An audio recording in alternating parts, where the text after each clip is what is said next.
Hello दोस्तों, आप सभी का स्वागत है मेरा यूट्यूब चैनल सुबह स्टडी पे। तो चलिए शुरू करते हैं आज के क्लास। आज हम लोग पढ़ेंगे जो एडुटेरिया का प्रैक्टिस सेट लगा रहे हैं उसका अगला पार्ट। तो चलिए शुरू करते हैं। पहला क्वेश्चन हो जाएगा, परिवार नियोजन कार्यक्रम को किस पंचवर्षीय योजना के दौरान लागू किया गया था। तो ये चौथी पंचवर्षीय योजना के दौरान लागू की गई थी और चौथी जो पंचवर्षीय योजना का कार्यकाल था 1969 से 74 तक था। सातवीं पंचवर्षीय योजना का कार्यकाल कहेगा तो 1985 से 90 तक हो जाएगा।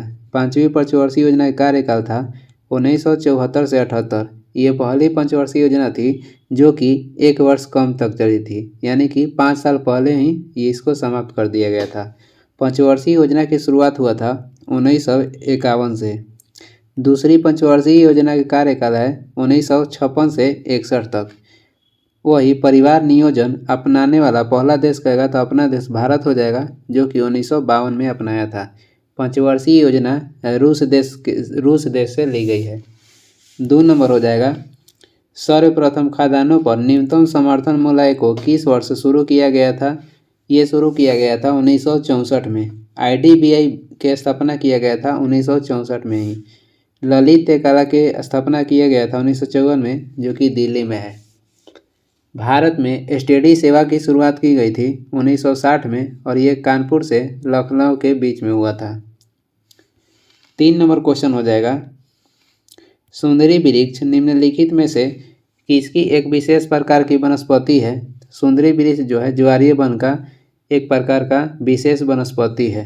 टैगा वनस्पति पाया जाता है बंगाल के सुंदर वन में, जिसे मैंग्रोव वन भी कहते हैं। 4 नंबर है, कौन सा पर्वत हिमालय श्रृंखला का भाग है। तो इसमें हो जाएगा सभी। काराकोरम भी है, हिंदू कुश भी है और कुनबुन भी है। जो हिमालय पर्वत श्रृंखला है मध्य एशिया को तिब्बत से अलग करता है। हिमालय पर्वत श्रृंखला मध्य एशिया को तिब्बत से अलग करता है। हिमालय की लंबाई कहेगा तो लगभग 2400 किलोमीटर हो जाएगा। काराकोरम की कहेगा, काराकोरम किसके किसके बीच है। तो भारत और चीन के बीच स्थित है काराकोरम पर्वत।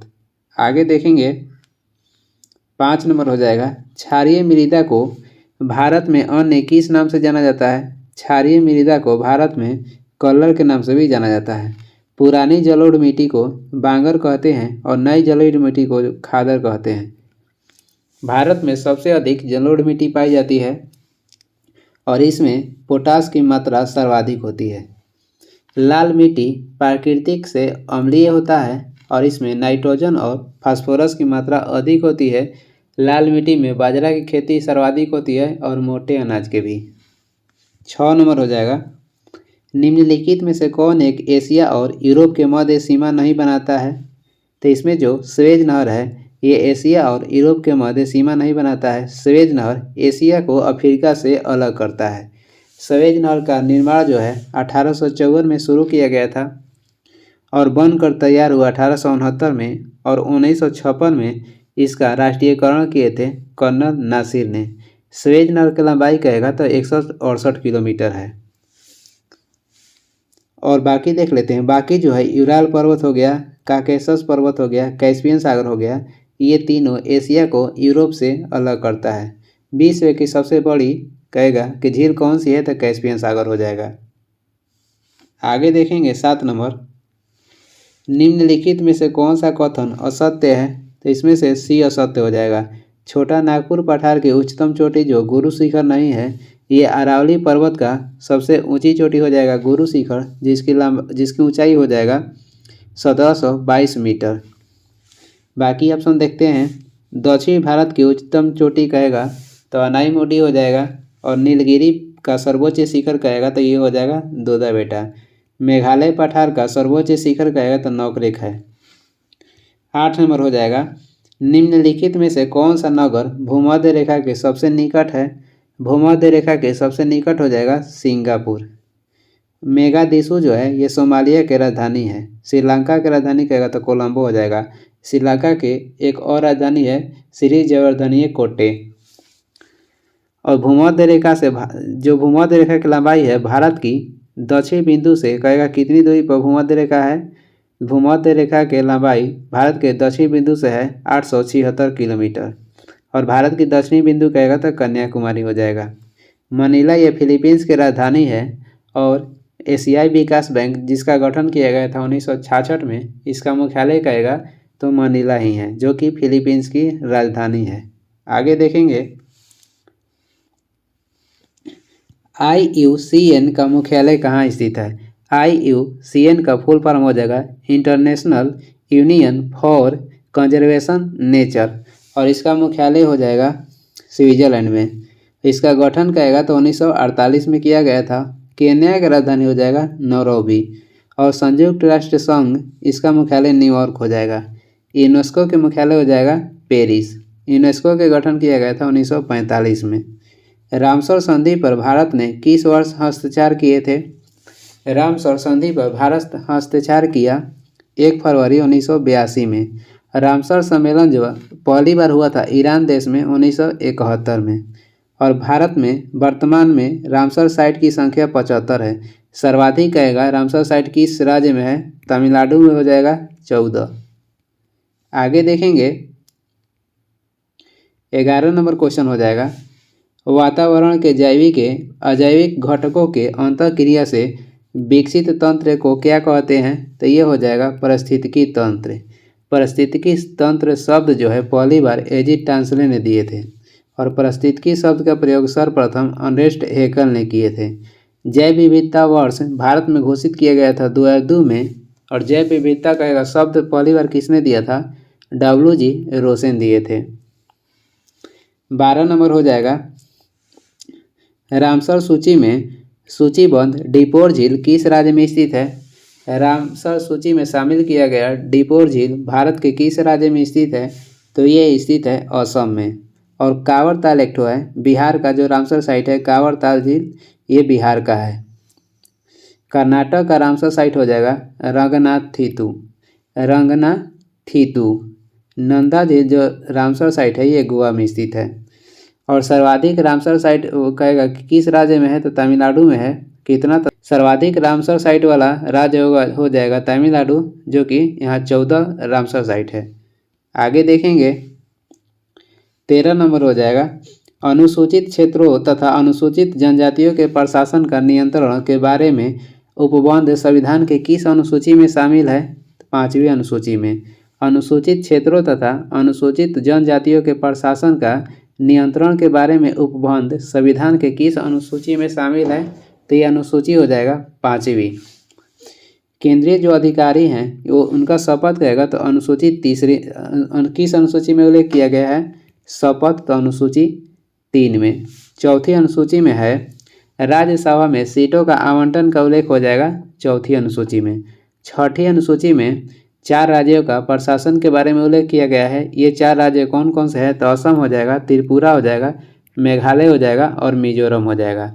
इसका ट्रिक है ATM मिजोरम। ए से हो जाएगा असम, T से हो जाएगा त्रिपुरा, M से हो जाएगा मेघालय और लास्ट में एक मिजोरम है। तो 6ठी अनुसूची में 4 राज्यों का प्रशासन का उल्लेख किया गया है, असम, त्रिपुरा, मेघालय और मिजोरम। आगे देखेंगे 14 नंबर हो जाएगा सूची 1 को सूची 2 से सम्मिलित करना है। मौलिक अधिकार जो है इसका उल्लेख किया गया है भाग 3 में। मौलिक कर्तव्य का उल्लेख किया गया है भाग 4 के क में। निर्वाचन आयोग का उल्लेख है भाग 15 में। आपात उपबंध का उल्लेख किया गया है भाग 18 में। मौलिक अधिकार लिया गया है अमेरिका से। मौलिक कर्तव्य दिया गया है रूस से। और निर्वाचन आयोग का गठन किया गया था 25 जनवरी 1950 में। और आपात उपबंध लिया गया है ये जर्मनी के संविधान से। आगे देखेंगे 15 नंबर है भारत की संसदीय शासन प्रणाली एवं ब्रिटेन की संसदीय शासन प्रणाली में मुख्य अंतर क्या है। भारत की संसदीय प्रणाली और ब्रिटेन के संसदीय प्रणाली में मुख्य अंतर क्या हो जाएगा, तो न्यायिक समीक्षा। न्यायिक जो समीक्षा है ये अमेरिका के संविधान से लिया गया है। ब्रिटेन से कहेगा तो नागरिकता ली गई है। आगे देखेंगे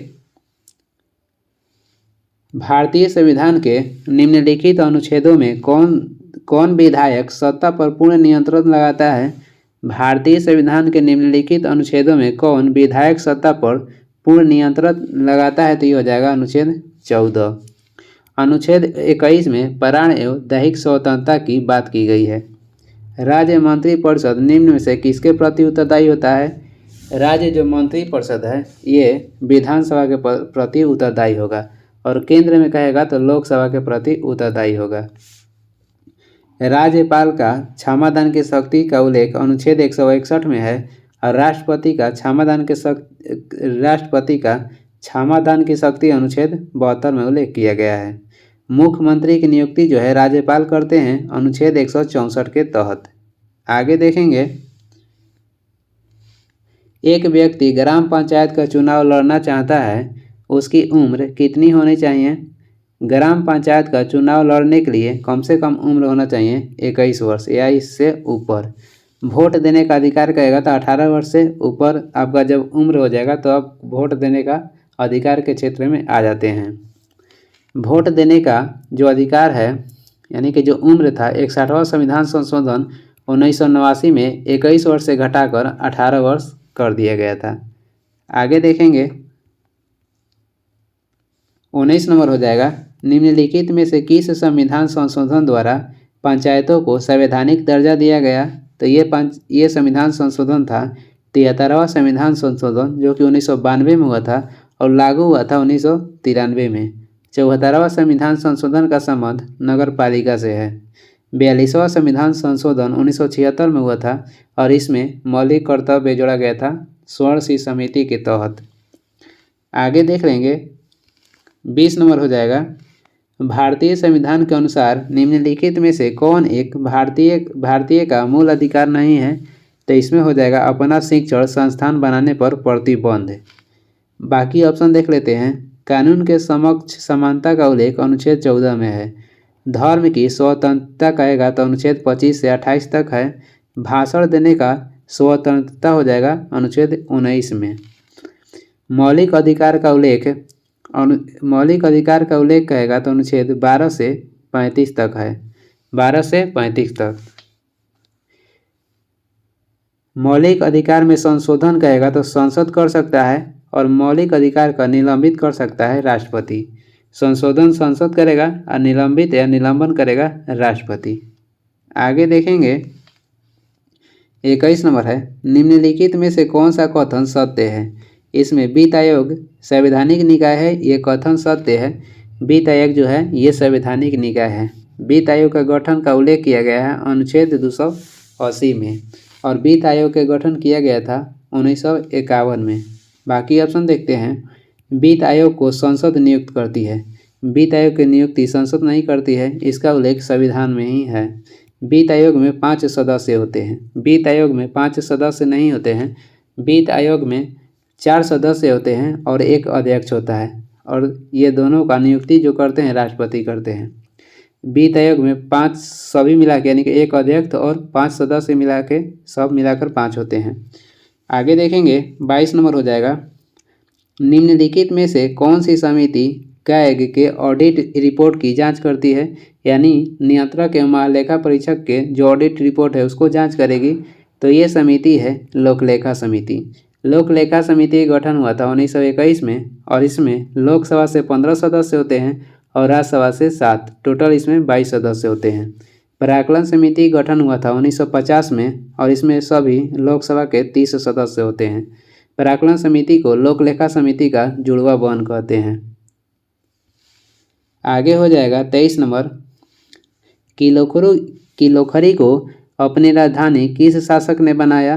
किलोखरी को अपनी राजधानी बनाए थे जलालुद्दीन फिरोज खिलजी ने और जलालुद्दीन फिरोज खिलजी जो थे खिलजी वंश के संस्थापक थे। और वही दीवाने मुफ्त खराज की स्थापना कहेगा किसने किया? अलाउद्दीन खिलजी किए थे। दीवान ए कोही की स्थापना किए थे मोहम्मद बिन तुगलक और ये कृषि विभाग था। सैयद वंश का संस्थापक कहेगा कौन था? सैयद वंश के संस्थापक थे खिरीज खां। सैयद वंश के गठन हुआ था 1414 में और ये सैयद वंश का शासनकाल रहा 1414 से लेके 1451 ईस्वी तक। सैयद वंश के अंतिम शासक आपसे पूछेगा तो इसका हो जाएगा अलाउद्दीन आलम शाह। सैयद वंश के अंतिम शासक अलाउद्दीन आलम शाह है। आगे देख लेंगे, 25 नंबर हो जाएगा, किस मुगल शासक के शासनकाल को स्थापत्य कला का स्वर्ण युग कहा जाता है तो ये हो जाएगा शाहजहां। और चित्रकार का स्वर्ण युग कहा जाता है जहांगीर के शासनकाल को कहते हैं। खुर्रम कहेगा किसका उपनाम था? शाहजहां के। औरंगजेब को जिंदा पीर के नाम से जाना जाता था और इन्होंने आलमगीर की उपाधि धारण की थी। दशवंत और बसावन जो चित्रकार थे ये अकबर के दरबार में रहते थे। मंसूर और अबुल हसन कहेगा तो जहांगीर के दरबार में रहते थे। न्याय का जो जंजीर था इसका स्थापित करने वाले शासक थे जहांगीर। अकबर ने अनुवाद विभाग की स्थापना की थी। 26 नंबर हो जाएगा, परम भागवत की उपाधि धारण करने वाला प्रथम गुप्त शासक कौन था? तो परम भागवत का उपाधि धारण किए थे समुद्रगुप्त ने। और इन्हें भारत का नेपोलियन कहा जाता है। और कह देगा कि भारत का नेपोलियन समुद्रगुप्त को किसने कहा? तो B.A. स्मिथ कहे थे, विसेंट स्मिथ कहे थे। गुप्त वंश के संस्थापक हो जाएंगे श्रीगुप्त। और गुप्त वंश का वास्तविक संस्थापक कहेगा तो चंद्रगुप्त प्रथम हो जाएंगे। नालंदा विश्वविद्यालय की स्थापना कहेगा तो कुमारगुप्त प्रथम करवाए थे। आगे देखेंगे, शतपथ ग्रंथ किस वेद का ब्राह्मण ग्रंथ है? तो यजुर्वेद का ब्राह्मण ग्रंथ कहेगा तो शतपथ ग्रंथ हो जाएगा। और वही अथर्ववेद का कहेगा, अथर्ववेद का ब्राह्मण ग्रंथ कौन सा हो जाएगा? तो गोपथ हो जाएगा। और सामवेद का हो जाएगा पंचविश और ऋग्वेद का हो जाएगा ऐतरेय। विष्णु पुराण किस वंश से संबंधित है? विष्णु पुराण का संबंध हो जाएगा मौर्य वंश से। वायु पुराण का संबंध हो जाएगा गुप्त वंश से। मत्स्य पुराण का संबंध कहेगा तो आंध्र सतवाहन वंश से हो जाएगा। मौर्य वंश के बाद शुंग वंश ने शासन किए थे। आगे देखेंगे, द्वितीय आंग्ल मैसूर युद्ध के समय भारत का गवर्नर जनरल कौन था? द्वितीय जो मैसूर युद्ध हुआ था जो कि 1780 से 84 के बीच में हुआ था, उस समय भारत के गवर्नर जनरल थे वारेन हेस्टिंग्स। पहला आंग्ल मैसूर युद्ध हुआ 1767 से 69 तक। और दूसरा कहेगा तो 1780 से 84 तक हुआ था। तीसरा आंग्ल मैसूर युद्ध के समय गवर्नर जनरल थे लॉर्ड कॉर्नवालिस और इसका समय था 1790 से 92 तक। चौथा आंग्ल मैसूर युद्ध हुआ 1798 से 99 तक और उस समय गवर्नर जनरल थे लॉर्ड वेलेस्ली। पहला कहेगा तो 1767 से 69 तक, दूसरा हुआ था 1780 से 84, तीसरा हुआ 1790 से 92 और चौथा हुआ 1798 से 99 जिसमें टीपू सुल्तान की मृत्यु हो गई। आगे देखेंगे, आगे हो जाएगा 30 नंबर, निम्नलिखित में से कौन सुमिलित नहीं है? तो इसमें पूना पैक्ट 1931 में नहीं हुआ था। पूना पैक्ट हुआ था 1932 में। 1931 में केंद्रीय बैंकिंग जांच समिति के गठन किया गया था। नौसेना विद्रोह हुआ था 1946 में और ये महाराष्ट्र में हुआ था। कांग्रेस सोशलिस्ट पार्टी गठन 1934 में हुआ था। बारदोली सत्याग्रह 1928 में हुआ था जिसका नेतृत्व किए थे सरदार वल्लभ भाई पटेल ने। 31 नंबर है, कांग्रेस के किस अधिवेशन में पहली बार वंदे मातरम गाया गया था? तो ये अधिवेशन था बरावा जो कि 1896 में हुआ था और ये कलकत्ता हुआ था जिसका अध्यक्षता किए थे रहीमतुल्ला सियानी ने। वही आपसे कह देगा कि कांग्रेस के किस अधिवेशन में पहली बार राष्ट्रगान गाया गया था? तो ये कलकत्ता अधिवेशन के 1911 में जो अधिवेशन हुआ था कलकत्ता में, उसमें पहली बार राष्ट्रगान गाया गया था और उसका अध्यक्षता किए थे बिशन नारायण धर। 11वां अधिवेशन हुआ था 1895 में और इसका कहेगा 1895 में कांग्रेस का अधिवेशन कहाँ हुआ था? तो पूना में हुआ था और अध्यक्षता किए थे सुरेंद्र नाथ बनर्जी। 22वां अधिवेशन जो हुआ था वो 1906 में हुआ था और ये कलकत्ता में हुआ था और 22वां अधिवेशन 1906 के कलकत्ता अधिवेशन में इसका अध्यक्षता किए थे दादा भाई नौरोजी और यहाँ पहली बार स्वराज शब्द का प्रयोग किया गया था। आगे देखेंगे, आगे हो जाएगा 32 नंबर क्वेश्चन है, समाचार दर्पण पत्रिका के संस्थापक कौन थे? समाचार दर्पण पत्रिका के संपादक हो जाएंगे विलियम कैरी। दादा भाई नौरोजी के पत्रिका का नाम हो जाएगा राष्ट्रगुप्ततर। और भारतीय पत्रिका का अग्रदूत कहेगा किसे कहते हैं? राजा राम मोहन राय को कहा जाता है। बंगाल गजट पत्रिका के संपादक थे जेम्स हिकी, जो कि भारत का पहला समाचार पत्र था और ये लाया गया था 1780 में। अमृत बाजार पत्रिका के संपादक कहेगा तो शिशिर कुमार घोष हो जाएंगे और इन्होंने वर्नाक्यूलर प्रेस एक्ट से बचने के लिए अमृत बाजार पत्रिका को अंग्रेजी में छापना स्टार्ट किए थे। 33 नंबर हो जाएगा, पर्वतों पर आच्छादित हिम सूर्य की गर्मी द्वारा एक साथ न पिघलने का क्या कारण है? तो यह हो जाएगा, यह सूर्य से प्राप्त अधिकांश ऊष्मा को परावर्तित कर देती है। सूर्य में कहेगा कि ऊर्जा का स्रोत क्या है? तो सूर्य में ऊर्जा का स्रोत हो जाएगा नाभिकीय संलयन। आगे देख लेंगे, 34 नंबर है, रेफ्रिजरेटर खाद्य पदार्थों को खराब होने से बचाते हैं क्योंकि इसके न्यून तापमान पर जीवाणु और फफूंदी निष्क्रिय होते हैं। इसके न्यून तापमान पर जो जीवाणु और फफूंदी होते हैं वो निष्क्रिय हो जाते हैं।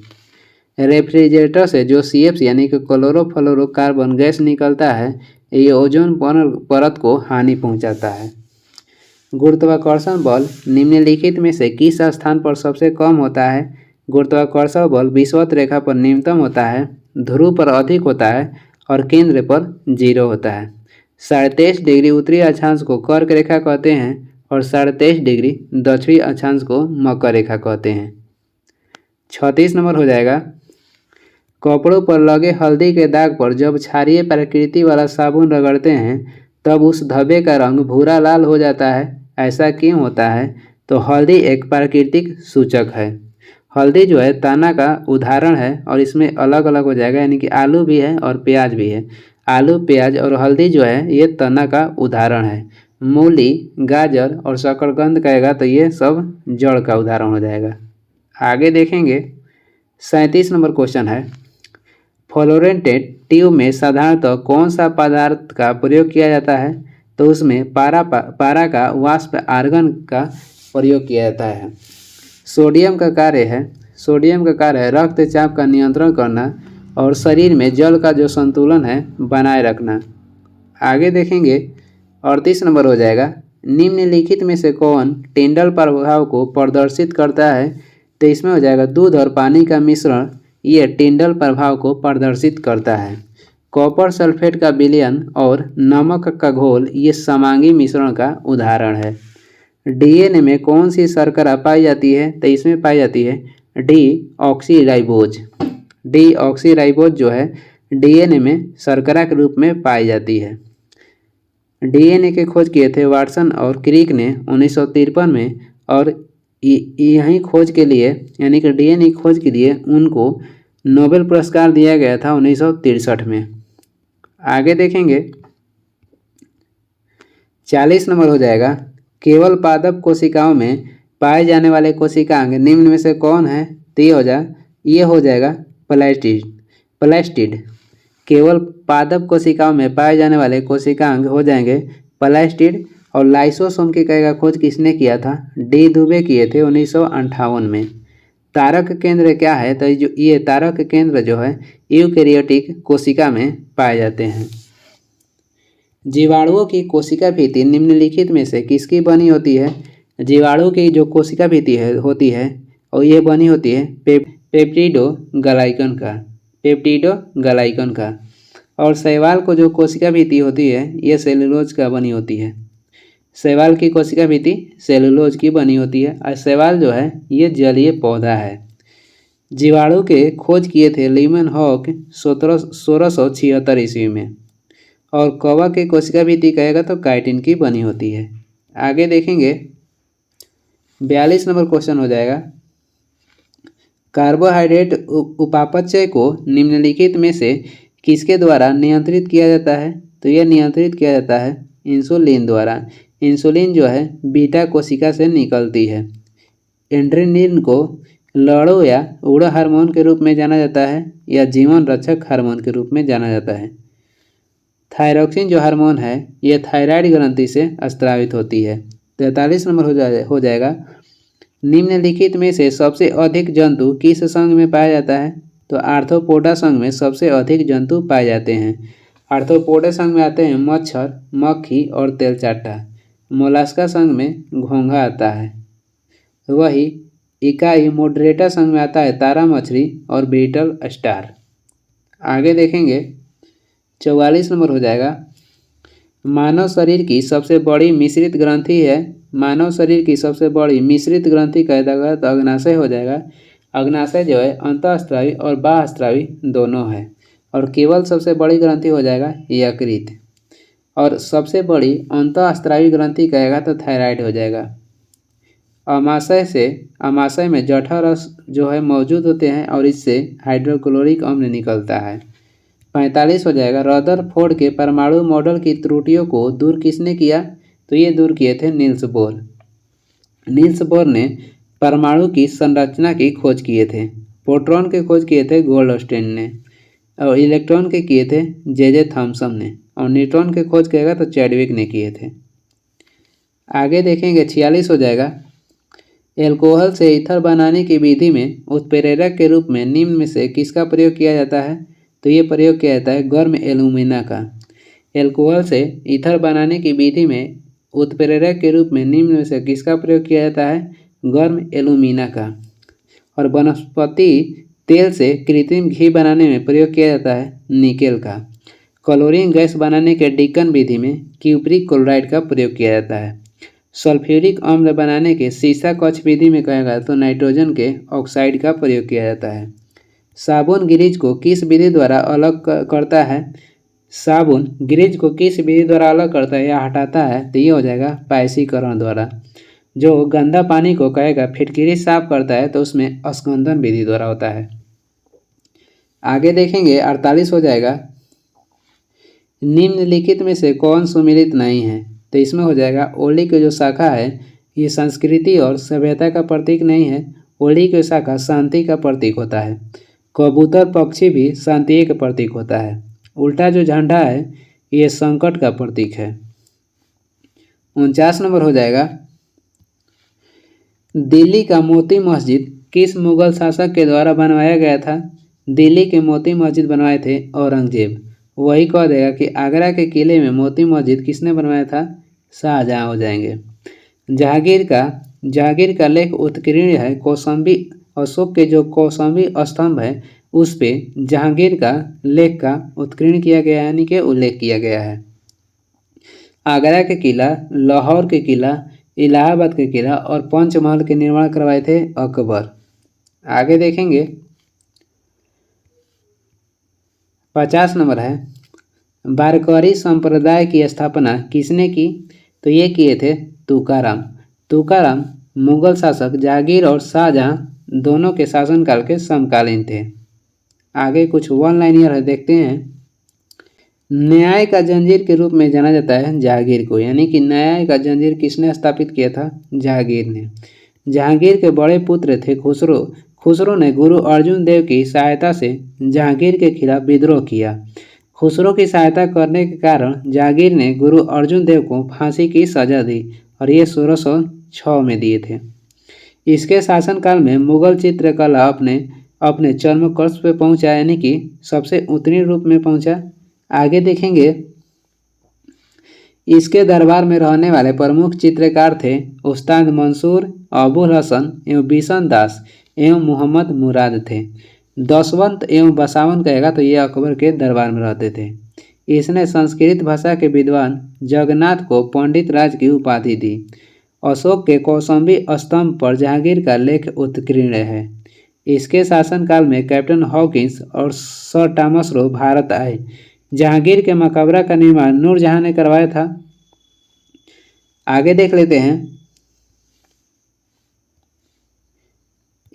इत्माद उद-दौला का मकबरा का निर्माण भी नूरजहां ने करवाया था।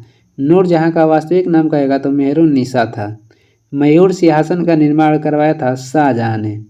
ताजमहल का निर्माण करने वाला मुख्य स्थापत्य कलाकार उस्ताद अहमद लाहौरी था। शाहजहां के शासनकाल को स्थापत्य कला का स्वर्ण युग कहा जाता है। दारा शिकोह शाहजहां का पुत्र था।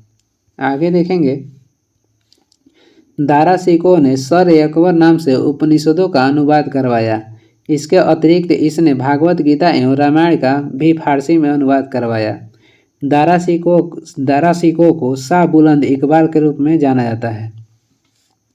शाहजहां को औरंगजेब ने आगरा के किले में बंदी बनाकर रखा था। आगे देखेंगे, धर्मट का युद्ध कहेगा तो अप्रैल 1658 में हुआ था। औरंगजेब का विजय हुआ। सामोगढ़ का युद्ध भी हुआ था 1658 में, इसमें भी औरंगजेब जीते थे। देवराई का जो युद्ध हुआ था 1659 में हुआ था, इसमें भी औरंगजेब जीते थे। ये वीडियो का लास्ट क्वेश्चन था, तो वीडियो का लास्ट तक देखने के लिए धन्यवाद। वीडियो पसंद आ रहा तो लाइक कर दीजिएगा और चैनल पर नए हैं तो सब्सक्राइब भी कर दीजिएगा। और इसका PDF चाहिए तो डिस्क्रिप्शन में टेलीग्राम का लिंक है, वहाँ से डाउनलोड कर लीजिए या टेलीग्राम पर सर्च भी कर सकते हैं सुबह स्टडी। कुछ सुझाव या सलाह देना है तो कमेंट करके ज़रूर बताएं। Thank you.